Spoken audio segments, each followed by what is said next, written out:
نحو 190 من أعضاء المجلس المركزي الفلسطيني وصلوا إلى مقر الرئاسة في رام الله للتصويت على استحداث منصب نائب للرئيس كخطوة إصلاحية على صعيد السياسة الداخلية الفلسطينية. لكن سرعان ما تبين أن الإصلاحات الداخلية تواجه تحديات جسام.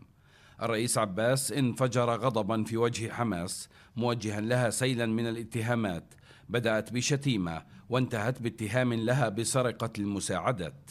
هذه فعلا يجب أن تتوقف. كل يوم في مئات القتلى. ليش بدناش نسلم الرهينة الأمريكية؟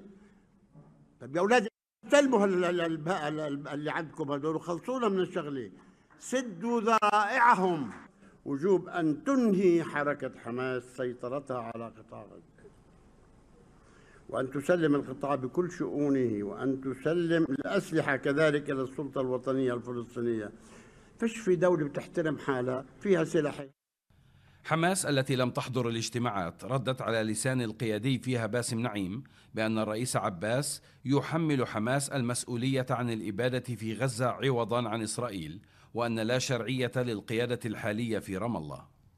انقطاع حبل الود بين حماس وفتح وتبادل الاتهامات في ظل مقتل عشرات الغزيين يوميا ووتيرة الاستيطان غير المسبوقة في الضفة الغربية تظهر أن استحداث منصب نائب للرئيس خطوة في مشوار 1000 خطوة تلزم لترميم النظام السياسي الفلسطيني وما لحقته من أضرار خلال السنوات السابقة.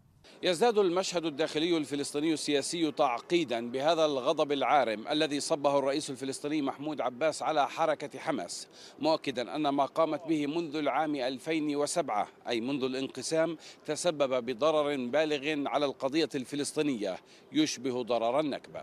عبد الحفيظ جعوان، العربية، الأراضي الفلسطينية.